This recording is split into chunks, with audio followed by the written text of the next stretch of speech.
Dengue word অবশ্যই আলাদা করা উচিত। এখানে ওই রোগীকে যদি একটা মশায় কামড় দেয়, সেটা যদি আমাকে দেয় কিন্তু আমার পাশের রুমের কোনো রোগীকে দেয়, আমাদের অবশ্যই ডেঙ্গু হবে। এভাবেই অভিযোগ দিচ্ছিলেন চিকিৎসা নিতে আসা রোগী ও তাদের স্বজনরা। রোগীদের এসব অভিযোগ কিংবা প্রশ্নের উত্তর যেন এখানে নেই।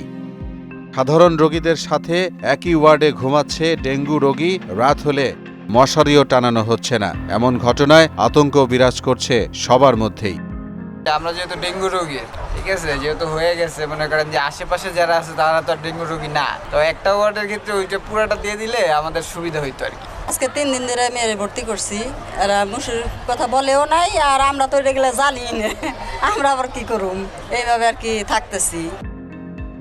মানিকগঞ্জ 250 শয্যা বিশিষ্ট জেলা সদর হাসপাতালে ডেঙ্গু আক্রান্ত রোগীদের জন্য আলাদা কোনো ওয়ার্ড নেই। বিভিন্ন ওয়ার্ডে ভিন্ন ভিন্ন রোগে আক্রান্ত রোগীদের সাথেই দেয়া হচ্ছে ডেঙ্গু রোগীদের চিকিৎসা।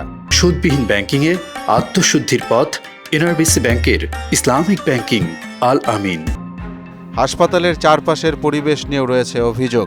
তাতে ডেঙ্গু ছড়ানোর আশঙ্কা করছেন পাশে থাকা অন্য বেডের সাধারণ রোগী ও স্বজনরা। কিন্তু এখানে হসপিটালে তো কোনো সচেতনতা নাই। ওইখানে মশাইটা কালকে রাত্রে টানাইছে, উনি মশাই টানাইছিল না, তাহলে আমাদের রুমে অনেকগুলা মানুষ আছে। আমরা যদি এই একটা মশা আমাদের সবাই কামড়ায়, তাহলে আমরা সবাই রোগী হয়ে যাবো।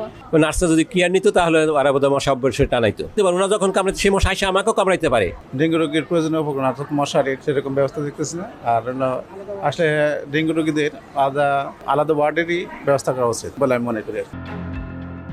এ বিষয়ে জানতে চাইলে ক্যামেরার সামনে কথা বলতে রাজি হননি মানিকগঞ্জ 250 শয্যা বিশিষ্ট হাসপাতালের তত্ত্বাবধায়ক ডাক্তার মোহাম্মদ বাহাউদ্দিন। বলেন, ডেঙ্গু রোগী কম, তাই আলাদা ওয়ার্ড করা হয়নি।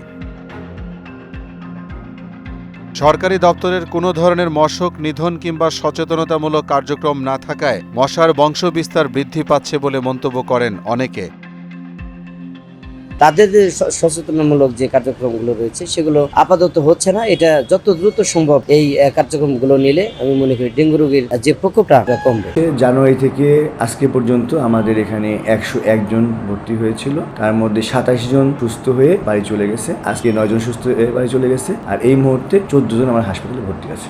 কিন্তু আমরা জুনের পর থেকে কিন্তু বিভিন্ন একটি 800 শয্যা বিশিষ্ট হাসপাতাল, দুইটি, একটি সরকারি, একটি বেসরকারি মেডিকেল কলেজ। মোহাম্মদ আলিউল্লাহ, মোহনা ডিজিটাল।